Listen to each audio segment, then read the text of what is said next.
കുരിശടയാളം നെറ്റിയിൽ വരച്ച് ദിവസം ആരംഭിക്കുന്നവരാണ് ഓരോ ക്രിസ്ത്യാനിയും.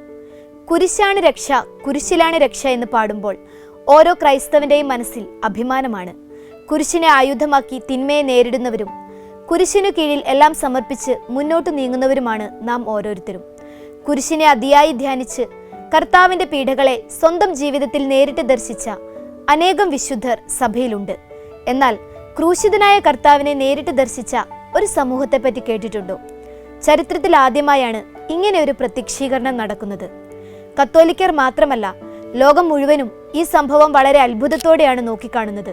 മെക്സിക്കോയിലെ ജാലിസ്കോ സംസ്ഥാനത്തിലെ ഒക്കോട്ട്ലാനിൽ നടന്ന ക്രൂശിതനായ യേശുക്രിസ്തുവിന്റെ പ്രത്യക്ഷീകരണത്തെക്കുറിച്ചാണ് ഇന്ന് നമ്മൾ സംസാരിക്കുന്നത്. 18-ാം നൂറ്റാണ്ടിൽ ജാലിസ്കോ സംസ്ഥാനത്തെ പിടിച്ചുകുലുക്കിയ അതിശക്തമായ ഒരു ഭൂമികുലുക്കത്തിന് ശേഷമാണ് ഒക്കാട്ട്ലാനിലെ അത്ഭുതം എന്നറിയപ്പെടുന്ന ഈശോയുടെ പ്രത്യക്ഷീകരണം സംഭവിച്ചത്. 1847 ഒക്ടോബർ 2 ശനിയാഴ്ച മെക്സിക്കോയിലെ ഒക്കോട്ട്ലാൻ പട്ടണപ്രദേശത്ത് ഒരു വലിയ ഭൂകമ്പമുണ്ടായി. നഗരത്തിന്റെ ഭൂരിഭാഗവും നശിപ്പിക്കപ്പെടുകയും 40 പേർ മരിക്കുകയും ചെയ്തു. അടുത്ത ദിവസം 1847 ഒക്ടോബർ 3 ഞായറാഴ്ച പാറോക്കിയിലെ വികാരി ഫാദർ ജൂലിയൻ നവാരോയുടെ നേതൃത്വത്തിൽ ഇമ്മാക്കുലേറ്റ് കൺസംഷൻ ദേവാലയത്തിന്റെ സെമിത്തേരിയിൽ വിശുദ്ധ കുർബാന അർപ്പിക്കുന്നതിന് തൊട്ടു മുമ്പാണ് തടിച്ചുകൂടിയ വിശ്വാസികൾ ആ കാഴ്ച കണ്ടത്. വടക്ക് പടിഞ്ഞാറൻ മാനത്ത് 2 മേഘങ്ങൾ ഒരുമിച്ച് കൂടിയിരിക്കുന്നു. അതിൽ യേശുവിന്റെ രൂപം. കർത്താവായ യേശു ആയിരങ്ങൾക്ക് തന്റെ ദർശന ഭാഗ്യം നൽകിക്കൊണ്ട് അരമണിക്കൂറോളം നേരം ആകാശത്ത് പ്രത്യക്ഷപ്പെട്ടു.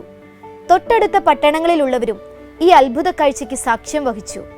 കർത്താവെ, കരുണ കാണിക്കണമേ എന്ന് കണ്ണുനീർ പൊഴിച്ചുകൊണ്ടുള്ള നിലവിളികൾ മാത്രമായിരുന്നു അവിടെ നിന്നും ഉയർന്നത്.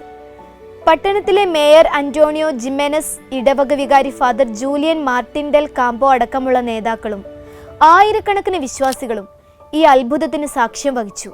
തങ്ങൾ കണ്ട കാഴ്ചയെക്കുറിച്ച് ലോകത്തെ അറിയിക്കുവാൻ സഭാ നേതൃത്വവും വിശ്വാസികളും തീരുമാനിച്ചു. ഈ പ്രത്യക്ഷീകരണത്തിന് നേരിട്ട് സാക്ഷ്യം വഹിച്ച 30 പേർ ഒപ്പിട്ട അത്ഭുതത്തെക്കുറിച്ച് വിവരിക്കുന്ന വിശദമായ ഒരു രേഖ പിന്നീട് തയ്യാറാക്കി.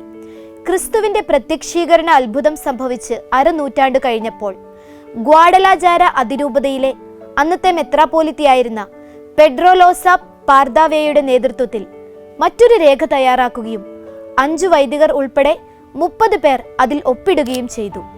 പ്രത്യക്ഷീകരണം നടന്നതിന്റെ സ്മരണാർത്ഥം കരുണയുടെ കർത്താവിനോടുള്ള ആദരസൂചകമായി 1875 പുതിയൊരു ഇടവക ദേവാലയം ഇവിടെ പണി കഴിപ്പിച്ചു.